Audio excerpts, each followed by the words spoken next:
We are live 364 days a year. What are we doing here? If Dom turns at SummerSlam, I'm shaving my moustache off. I've told you, if that happens, it's going. My lip is cold because of a stupid bet that I made on YouTube. Oh, good.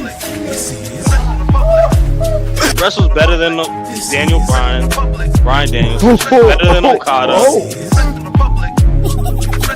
How do you not get 50 after Monday Night Raw? What's going on, everybody? We're back once again with another edition of Wrestling Republic's Off the Air. It is Saturday, December 6th. We're fresh off of NXT's deadline. We've got the usual crew with us hanging out here. I'm stoked about it. We're going to get right into it. I promise. Let me introduce them to you, though, really quickly. It isn't a Tuesday, but of course, even on a Saturday, you got to get your twos up. Let me send this to the DMV, to the Tuesday Night Delight. Shoddy, how are you? What it do, man? It's your boy Shad Talks Grabs, and we are back with another installment of Off the Air NXT post show. I'm excited, man. This was a very fun PLE, and a lot went down. So let's get to it. Let's not waste time. I know people want to go to sleep. It's a perfect bedtime story. Absolutely, no doubt about it. We also have a UFC to watch after this. There's no debate about that. So if you're getting ready, make sure you don't watch the main card till you finish watching this post show, because you also need somebody that's out in Louisville, which is someone you should. And oh my gosh, every single time it gets me. What? Remind me one more time, Driz. Good morning, afternoon, and evening. It's the guy you should believe in. It is Nation Time. Shout out to I Share Wrestling. Had a show tonight at the exact same time as this amazing ass show. I promise you, the way these go home shows go, you do not be excited until you actually get in here and start seeing the magic. I don't think there was a bad match on this card. Not one. I mean, that remains to be seen, Driz, but I do enjoy the positivity. I'll tell you that much, because we are going to break down the entire card, and we've already got a match of the year. Was the Men's Iron Survivor Series, and Tony D'Angelo is back, baby, from DCX Warlord. We live, baby, from our very own Ben Davis. What's going on? We live. Yes, absolutely. We've got Tatum losing his baffling choice. Javon always getting attacked after wins. Okay. Good point, Yeah, Kyrie. there you go. You gotta start looking That's at good, this. fair. That's Kyrie SH, and then we've got Sean did not disappoint except for the Tatum match. Well, let's get right into this. Let's start with something that I wasn't disappointed in. I'm gonna jump the gun here.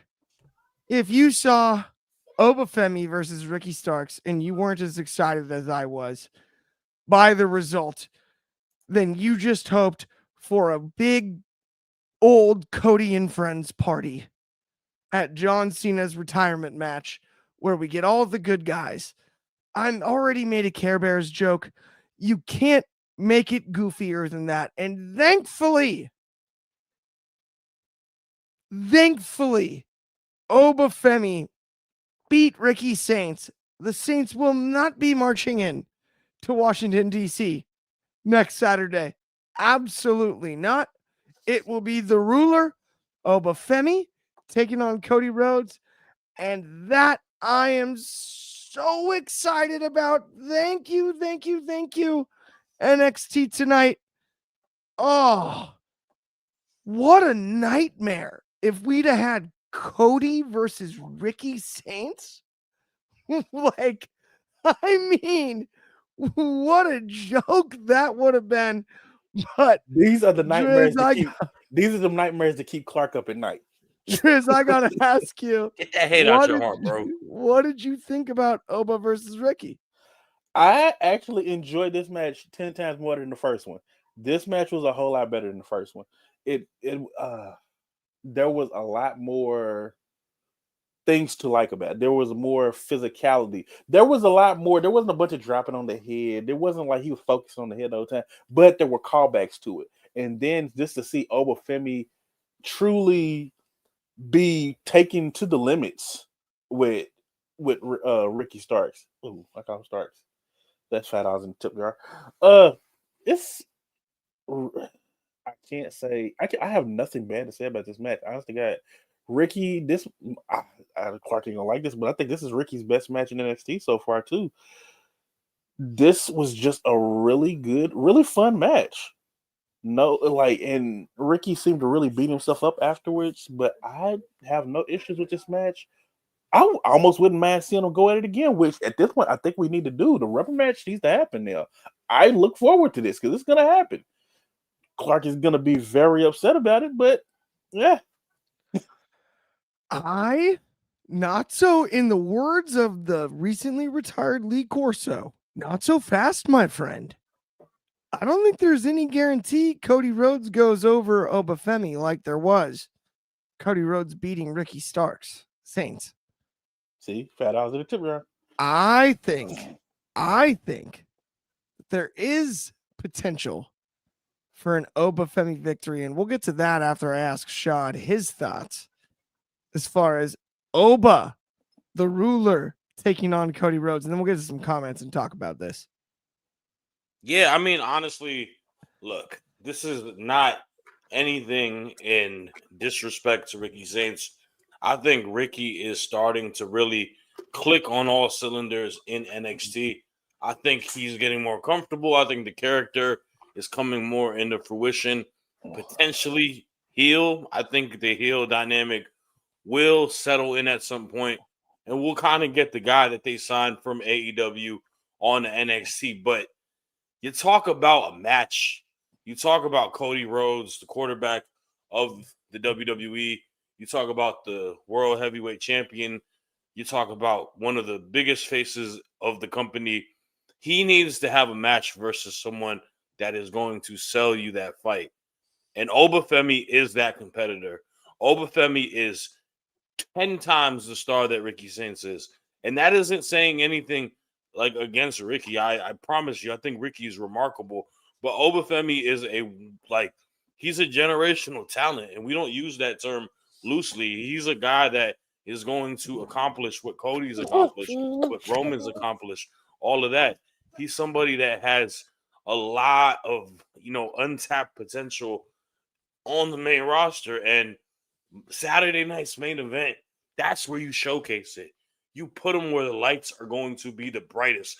This is probably the closest thing to a Mania he'll touch in regards to eyes on the product and on the match. He's going against Cody. Whether it's win, lose, or draw, it doesn't matter.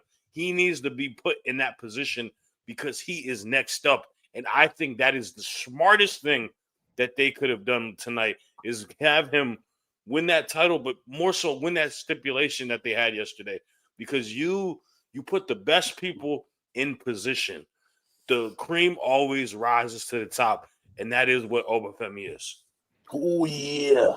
Oh, yeah. Okay, Shad, here's one thing I'm going to say about this. Because I'm on the same page here and Oba makes more sense than Ricky, we've got comments that say the same thing. This one cracked me up from DCX Warlord. Clark never said he believed in miracles, but by God, this was a miracle. Yes, I thought it was too. I thought we were going to get the Cody Club at John Cena's party, right? You know what I mean? I thought the Cody Click would have their match at the Cena party this weekend. That will not be the case. I thoroughly enjoyed that. We've also got Oba versus Ricky equals Roman versus Cody. I think it's a little different than that, and I at least hope it is, because I think Cody has a better chance against Roman. Let's come on, bro. That's bring that down a bit. We're ODing right there. We're ODing right there because Roman Reigns. Come on, bro. I love Oba, but he'll get there eventually. Hopefully, this is where things get really interesting. Oba's gonna squash that American narcissistic nightmare. Okay. I've been talking about this for years, guys. I've been talking about it forever. The Cody word Rhodes is so overly. It is. Sorry, that is a cliche or not. Term, histrionic, whatever you want to call it, psychologically shot. Hear me out on Cody Rhodes right now. This is where he's going to be exposed. He called. This is a man. I'm going to go off on Cody Rhodes right now. This is a man who believes he saved wrestling. This is a man who believes he saved pro wrestling for the few years he was in AEW and he thought he was running the show, and he never was. He never was. He thought All In was enough. He thought that was enough. Then he had to go to WWE to finish his story. This guy thinks he's the savior. And now he's bringing his friends in and all of the above. You know who really saved wrestling? The guy that main evented WrestleMania 36 in the middle of the pandemic, Drew McIntyre. And he's out here attacking him in a car on Friday Night SmackDown.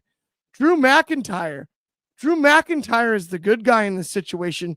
And that narcissist Cody Rhodes, that no good Cody Rhodes, has pulled the wool over the fans' eyes once again and called this man a cockroach. You must be joking. There's only one real cockroach. There's only one man who can sustain, who can work his way through all of these ridiculous things, like having his weight belt thrown back at him like he's playing baseball at Wrigley Field, or dressing up like his older brother as Stardust. All of these things that Cody's overcome are one thing, and that's what's made him who he is. An all ego obsessed, self-obsessed narcissist. And I believe it. I believe it all the way through. And Drew McIntyre will insert himself in this Oba Femi and Cody Rhodes match in a way that Oba Femi is going to win this, because it's an exhibition. Because it's an exhibition. Because it's not for the title. Oba Femi goes over Cody Rhodes. And you heard it here first. And that's on next Saturday, 1 week from today. Oba Femi, 1, 2, 3, middle of the ring against Cody Rhodes at the hands of Drew McIntyre, the real savior of pro wrestling, not the phony Cody Rhodes. Sorry, I had to get it off my chest. That man ain't saved nothing, bro. Bailey and Mercedes saved the company that year. The Hurt Business saved. Drew McIntyre was so freaking boring with his little war stories and stupid sword, bro. He beat Brock Lesnar. And why are we making this at about Mania Cody, bro? 36? We got to give Way over back. his flowers. You turning this to a Cody He's hate. gonna beat Cody. Oh, my bad. I My called bad. it. I just He's woke gonna up. beat Cody. We don't talk my about God. SmackDown on this show, guys. I He's started talking about defeating SmackDown and I got sleepy. Cody Rhodes. I know SmackDown's tough to discuss. Call that sleep down. Yeah, I didn't watch any of that. I watched Final SmackDown whatever. is prime PTH, head to pillow. Pillow to head. It's one of those where Funny. it's bad. It is bad of late. I mean, look, Gunther and SmackDown sucks. Cena, It ain't even bad. It just plain sucks. it's really bad right now. It's not even. Show's trash. Okay, let's talk about something that I Dragunov is overrated. Just gonna... whoa. That you can't just. I was trying to pivot to another segment. I agree. Let's talk about a show that matters. NXT. Let's talk about Ethan Page and Mr. Iguana. I thought once Lyeska was eliminated from the match, I kind of lost interest in this. Yeah. They both did their best. The chemistry doesn't really make sense. Shad, I'm gonna start with you here. Can you explain? Was this good for anybody? The moment he spit on Ieska, he should have put him into the dirt. That is the most act of disrespect when another man spits on anybody, especially a female lizard. So Ethan Page should have been left in the dirt by Mr. Iguana. And Mr. Iguana, you lost respect for me tonight, sir, because you wasn't standing 10 toes. You ain't finished the job. You ain't have your lizards back. That breaks my heart. That makes me mad. Match was fine. I guess it was like a stopgap match. It was entertaining. Mr. Iguana is funny. Ethan Page gets another win for this title reign. It was probably the least important match on the card, but it did its job. Well, there's not much more you can say than that it did its job. Mm-hmm. I don't know how you could be more complimentary than that, Shad. Did its job? I would agree. I think it did its job. I mean, it had no build. Here's what I'm like going to the say, shit got man. built on. My bad. Sorry, this match got built these on stuffs. Tuesday. Like, I mean, I guess they had a Unless you actually actively watch AAA, which I know a lot of fake fans say they do, but they really don't, because everyone will act like it's the hottest product when they don't watch. They couldn't tell you where to watch it at. You can only name Dominic Mysterio and Mr. Iguana on the roster, but not anybody else. Lahedra. I love Lahedra. This is my problem with it. Los Toxic. I love them. I love those ladies. Like stylistically, though, and correct me if I'm wrong on this, guys, because I do want to ask you real quick, Driz, before we go to the next one about it. But like, does it feel like they just went like, you know what? Let's work Iguana and Holy Go Ethan Page because he's the safest, right? Like, as weird as that sounds, that's what this match felt like. Like the timing was bizarre. I don't think it's all the way. It does have a build, but like Shad said, unless you're actively watching Triple I, you don't know what's going on. This has been a thing that's been running since the summer. I mean, they have the mixed tag match. They've had the mixed tag match, and whatnot, but they might have had like a match in AAA, but they had. The mixed tag was like right. You had Iguana and I mean that's Lola.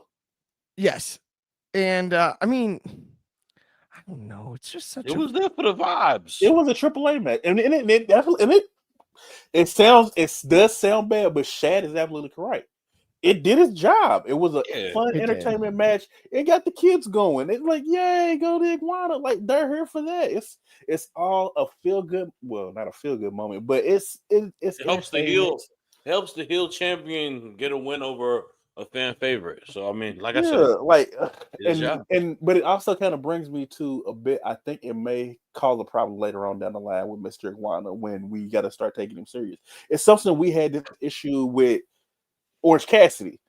Okay, so what do we do when it's time to get serious now? What are we going to do when it's time for Mr. Iguana to get serious? He's not going to always be able to wrestle with the Iguana.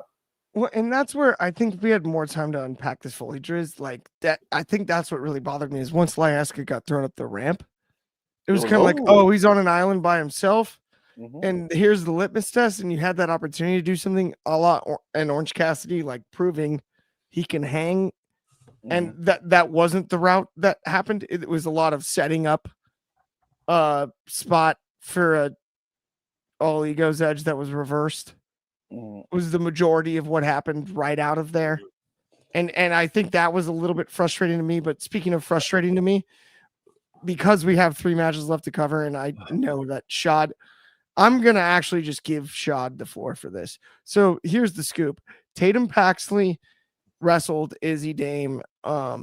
Allegedly, maybe the calling is practicing voodoo or something like that with the heads and whatnot. I'm not exactly sure how that all worked, but Shad, I do know that this is not just another Tatum Tuesday. This is a sad Tatum Saturday. Oh my God. I just have the picture of black mascara crying down her face in my mind, and it's been a difficult one for me to try to cope through. I promised myself I was going to get choked up for this one. We need to call a higher power to confiscate Shawn Spears away from NXT. That man is the mastermind of a very scary, scary game, and I think he should be behind bars. He can be a cellmate with the big guy if they would like to. Sure, I'm not here to judge on that. But those two scallywags ruined a young woman today. And I'm not even talking about off the standpoint of a match. They have mentally abused Tatum Paxley. The moment that you snap her figure, her doll in front of her and practice voodoo in the ring, that is not only a disqualification, that should be a outright suspension, expulsion, whatever it may be. He should no longer be allowed to enter a facility. Shawn Spears is the devil reincarnated in professional wrestling. And I am not going to stand here and allow him to do these dastardly, devious games. Izzy Dame is not the correct winner tonight.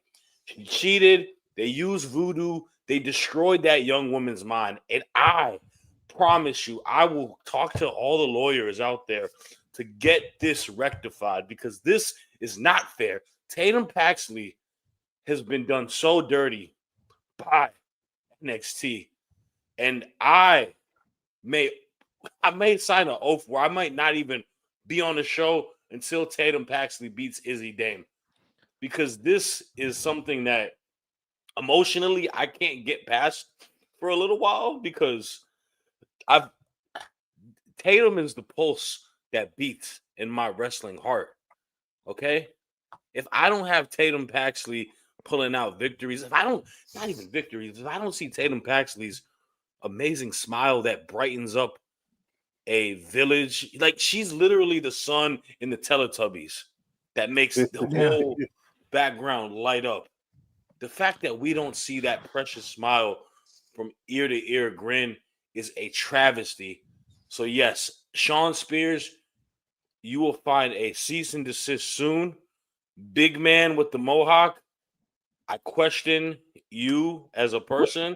What is his name? Izzy Dame, you Jezebel, you Harlot are going. Izzy Blame.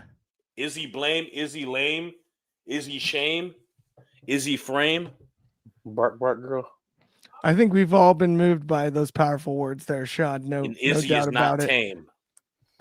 Yeah, 100%. Driz, anything to add there? I mean, I've been moved emotionally. I can't. I have to recover. Personally am touched by the words, but I'm gonna go the positive route with this, and I'm gonna go with the non-kayfabe side of this. Can we please get Tatum Paxley on the main roster? Her moveset, her character ability, like tens across the board. What do we got to do to get her on the main roster, ready to go? Tonight, this last month, ever since Halloween Havoc, she has been constantly the best part of this storyline. From when she got the belt to when Izzy turned on her to tonight, her character work is top notch. It was the most moving aspect of tonight. I need Tatum Paxley on Mondays or Fridays because God, SmackDown needs the help. But yes, great match. I understand it's a story, but damn it, ever since the turn, we have literally been in tears for Tatum. Tears for Tatum. It's literally been tears for Tatum the whole time. 100%. We've always been in Tatum's corner. And I'm hoping for just another Tatum Tuesday and a little redemption tour this Tuesday night. There's no doubt about it. But black mascara crying out of my eyes on Tuesday, bro. I might. Yeah. I could see it easily. We got 2 Iron Survivor matches to cover. Let's start with the women's Iron Survivor match. We got Kendall Gray, we got Lola Vice, we got Sol Ruka, we got Kalani, we got Jordan Grace. Heck of a match across the board. I thought this was awesome. Weirdly felt like the opener. Oba and Ricky felt like its own match. Like it sat on an island in some way. Like it was on the show, but it wasn't on the show. And like this is when it started, if it makes sense at all.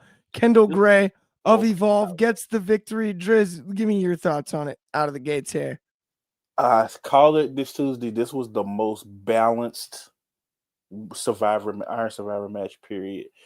All these women, so good on all aspects. It's probably got to be one of the easiest nights for them because everything was clicking on all cylinders. Jordan was amazing. Kalani wrestled the perfect heel match. She took every opportunity she could get. I am so happy for her. Lola, I really feel like Lola does not get a chance to truly show what she can do. And she really showed out tonight as well. A knockout artist through and through. I hate that she had to take the last pin. Sol Ruka, the story with the knee that's been going on for the last 3 or 4 months now, has been amazing as well. And they even went back to the whole, oh, her knees hurt again. This has been such a great aspect of this. And then we got to talk about the rookie of the year right now. The new, I don't know, we can officially christen her the new Shad girly, but Kendall Gray, rookie of the year, feeling this. She's at this point, she is in the running to having a better rookie year than Roxanne Perez. And those are tall, that's a tall task. It is, no doubt. And I mean, NXT, we look back historically, like Kendall Gray has had a heck of a run. Obviously, her involvement. This feels like just like a labyrinth of her involvement. Hold on. But we're not going to disrespect Evolve real quick because quietly, I ain't gonna lie to you. They got some hoopers. They got some hoopers. Kendall Gray, Callie Armstrong, my girl PJ Vasa. Yeah, Layla Diggs. They got Madison Holiday. Is there now. They got some hoopers down there. They had Zeta Steele. Zeta Steele is now in Ring of Honor. By the way, DMV. Another hooper. But how many, which we've been complaining about every Tuesday, men's roster stars we have? Like right. Yeah, just the one. Keanu ain't ready. That's true. Either way, okay, Shad, I gotta ask you about this one though, because you did predict Kendall Gray. Talk about that, then we'll all three break it down. One time for the good guys. Look, man, this match was match of the night without home run. I was so invested in this match from the first second all the way to the end. They booked this match to perfection. It showcased everybody equivalently to the utmost degree. You saw why this division is so deep and so stacked, and why we asked for people to get called up, because the next batch right below is ready to take over. But these women put on a show. Sol Ruka going through adversity, coming back with that hurt knee. Kalani really honing into this heel character. Jordan Grace being the powerhouse that she is. Lola Vice, by the way, looked very good tonight and showed more than just striking. Her suplex were very clean tonight. She was really on her toes, quick, agile. But we got to talk about who I predicted to win. That is Miss Kendall Gray. That is our Evolve champion. And that can be potentially our next NXT Women's Champion. Kendall 2 belts. This is Kurt Angle's baby girl, I think. I think this is Kurt Angle's illegitimate daughter.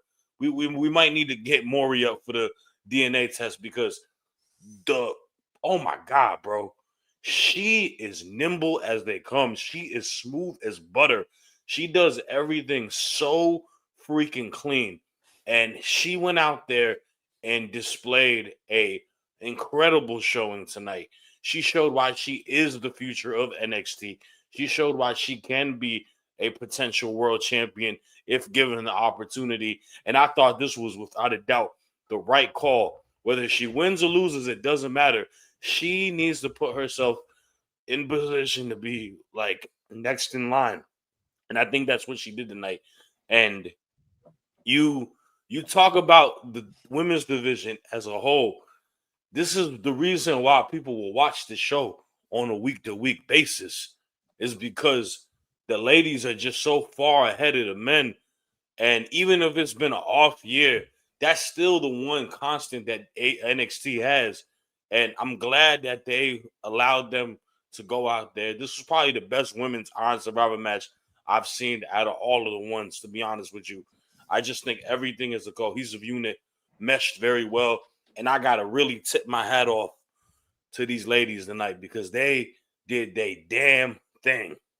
I do think it was a heck of a Iron Survivor match in general. The one thing I'll say about this is, okay, Kendall Gray is awesome.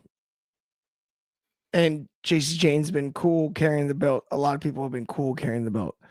We need to sort of restore some, I don't want to say glory, but like whoever carries the next women's, and it feels like men's, Oba Femi has the title, but Oba Femi feels like he's already on the main roster. And between the two, I think Kendall Gray, if she can carry the title and have a sustained long run, now we're talking. And that's, to me, what makes the most sense coming out of this match. But Driz, I do want to ask you about it as well. What are your thoughts? Like I said, it was a great match. I think Kendall, if the way she's going right now, the trajectory is going up. If she is able to take this belt off of JC and then just spend the next year as the de facto end all be all of the women's division, y'all looking at the next I want to say Oscar, but she gonna be up there with the Oscars, the Shayna Baszlers. Like, the NXT women's division has given birth to some greats, and we very well could be looking at the beginning of a great. I wish I could sit there and say she was one of my girls. Shad is the one that made the big call on her, and he got to get his flowers for that one. The moment I saw her suplex, oh boy, last year, Miles Bourne, right? Yeah, Dandy Orton, as I like to call him. I knew we had something special, and yes, I watch Evolve Thursday mornings at work because don't say you watch it free every on day. Tubi. She's It's on Tubi. It's on Tubi. Hey. Shit free, bro. What do you mean? They got some decent movies over there, right?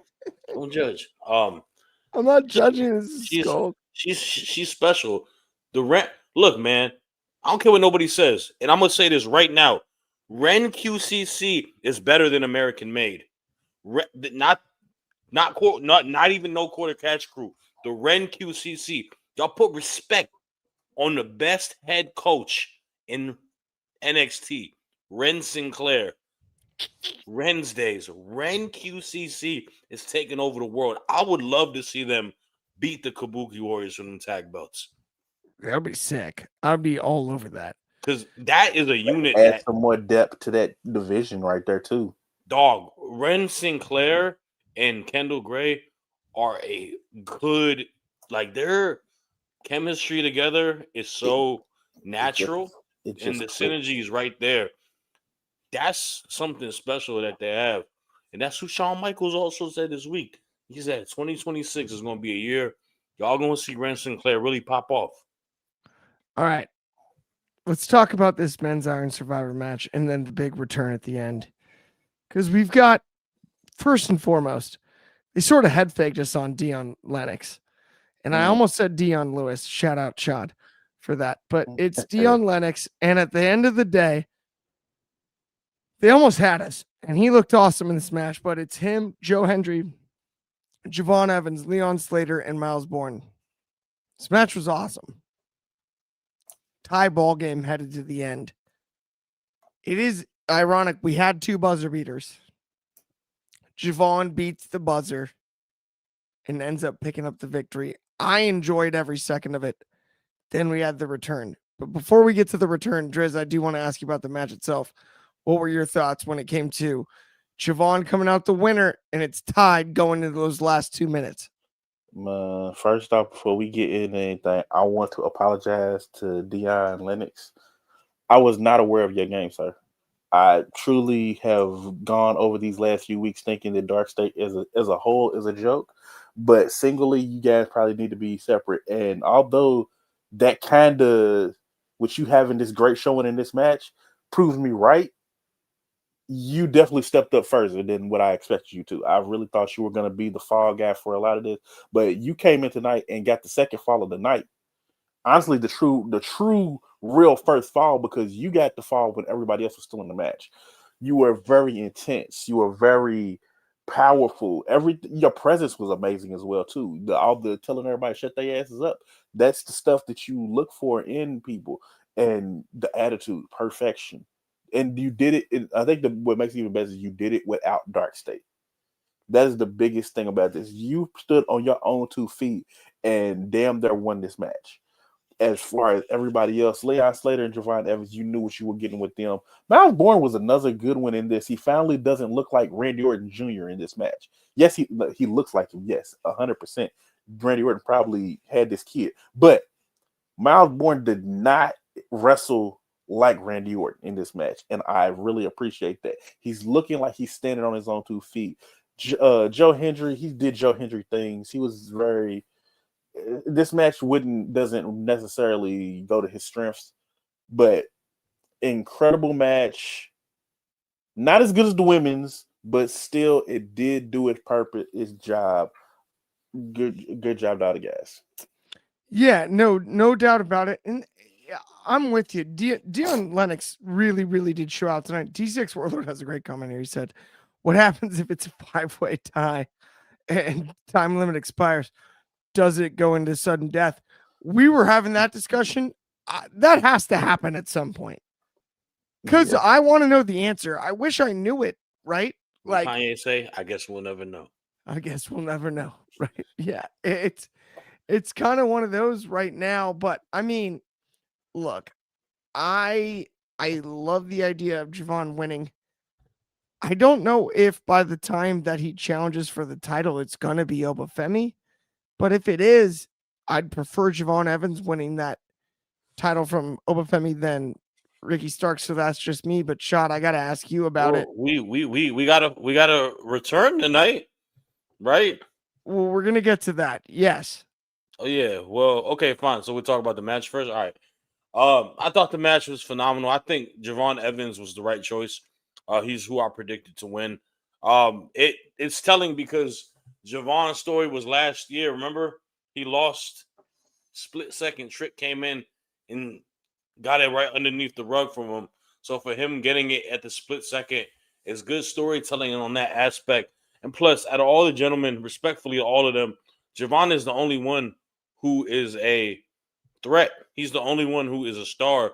But I like Leon Slater, but he's not an NXT star. The rest of those guys, there's blemishes there. Javon is a organic, ready-made guy, and he's someone they got a lot of faith in. I mean, the guy wrestled Gunther at MSG in the Cena tour, like in the tournament. So he's the right person.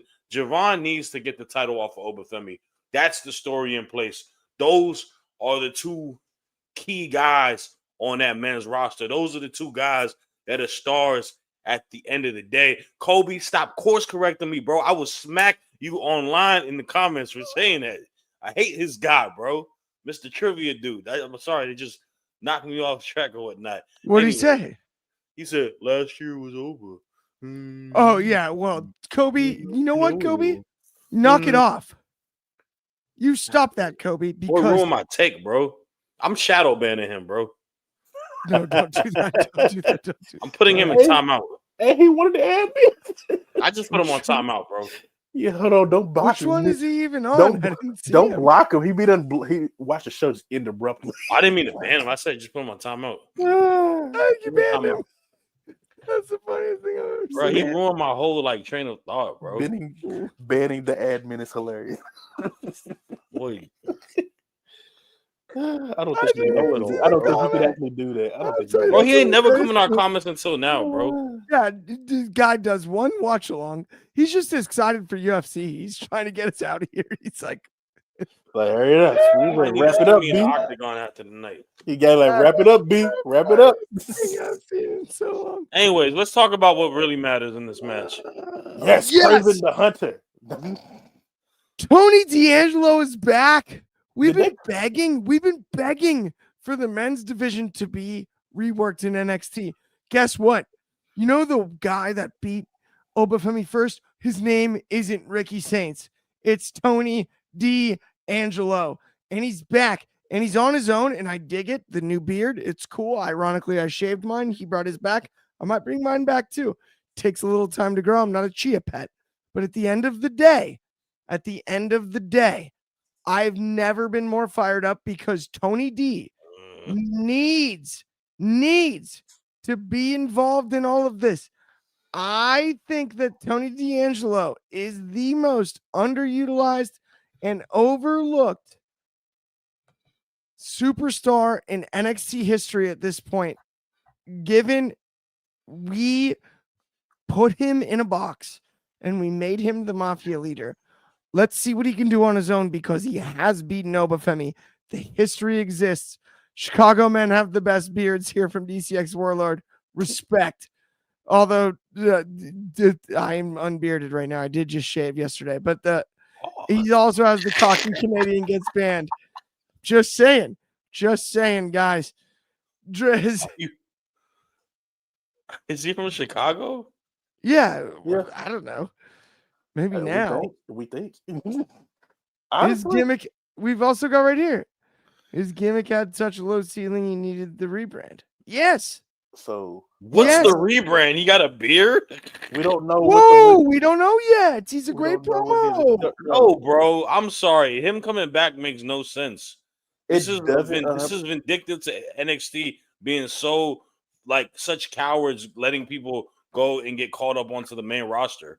Like you had a perfect send-off opportunity for him with everything in the family, and we're coming back to this. It's stupid. It's literally stupid. They are so afraid. They are cowards to let people go to the main roster and actually achieve and do something. I think that's fair, but he'd also have to have a different gimmick on the main roster. Why? He did such good work on NXT. I agree, but so would he go up as the Dawn with no family? You can find a new family. Who's he start calling for a new family? Or you could rebrand him onto the main roster as this. Sorry, no. Honestly, he could. He really could go. Just to that. He really could go, but I mean, but he give him a new family. He does have family on the main roster. We forget there was a whole storyline where he was in control of Legato for the longest, and they're up there. They need something to do. Yeah. Where's that guy? Where's Santos? Like, I mean, I 100% agree. I am happy to see Tony D back, but what is this now? Because the last time we saw him, he was sitting there eating, and somebody walked up on him, and we never got a payoff to find out who it was, who walked up on him. Like at this point, we're kind of like, well, what the hell happened there? Did he sleep with the fish? Did they even call him Tony D'Angelo when they pulled up on when he showed up in the ring? Like, yeah, we know him as that, but did they call him that? He looked like a Hafiz, bro. He looked like an Arab dude, bro. I thought he was. I saw him at a hookah bar the other day. In all fairness, this cracked me up too. He throws little black pieces of paper on people. What is that? What did Javon do to you? I'm wearing a Dino's shirt. I'm sorry, I tried. What did Javon Evans do to you? Oh, that's so funny. Well, he left you a bad Yelp rating on your shitty Italian restaurant? Jeez Louise. Go just drink some vino wine and call it a day, bucko. Like, come on, man. Not the box wine. This rebrand is the hat is gone. Oh, God, that's my new rebrand too, bro.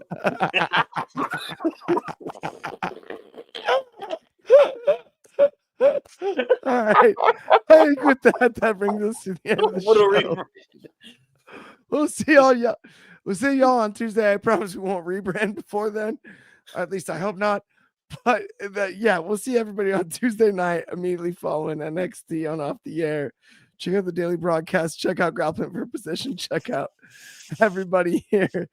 On behalf of me, Driz, and Shad, and everybody at WR, have a great rest of your night. When we'll talk to you soon.